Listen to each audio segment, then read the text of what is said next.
Hello and welcome to another video at Indies Tech. In this video I will explain my light dependent diode sensor. So this is the sensor I'll be talking about today. So basically this is like a LED. As you can see, it has got positive lead and negative lead as well, same like the diode.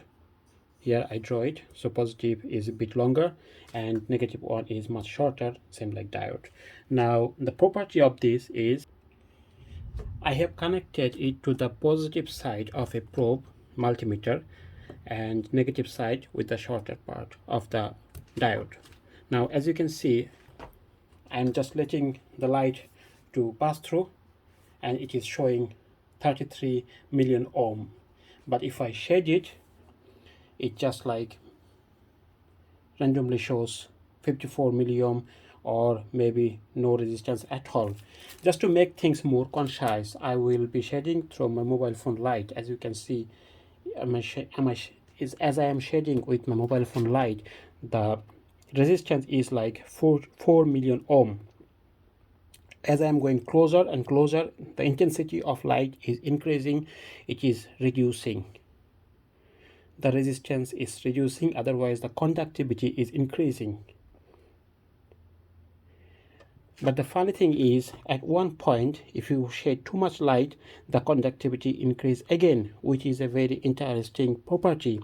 So the graph, the bell curve, you can see I wrote it as inverse resistance, otherwise known as conductivity. So basically, as you increase the light, the resistance, the conductivity increase till at one point it goes its highest, unlimited. Then as you shed more light, the resistance decrease.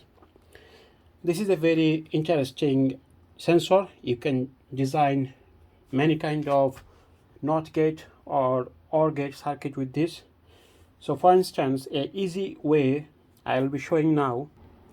For instance, you can see this is a simple LED circuit. It is using a MOSFET. So basically, if I press this button, the LED will come on.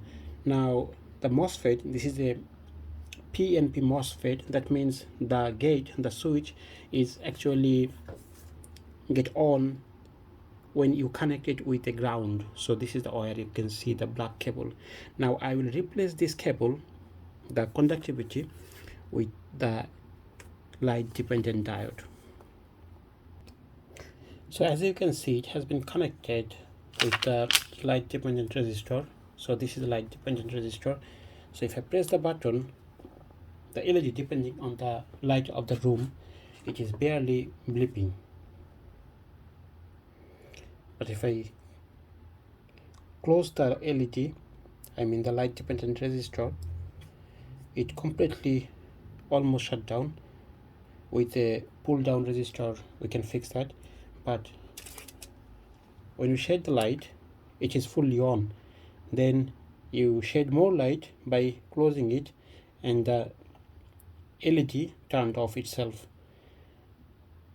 That is due to the property of this bell curve. The conductivity increase till at one point you shed more light, the conductivity decrease. So this is not a very interesting video, but I hope this you can use it as a reference for your project. I will see you at next time.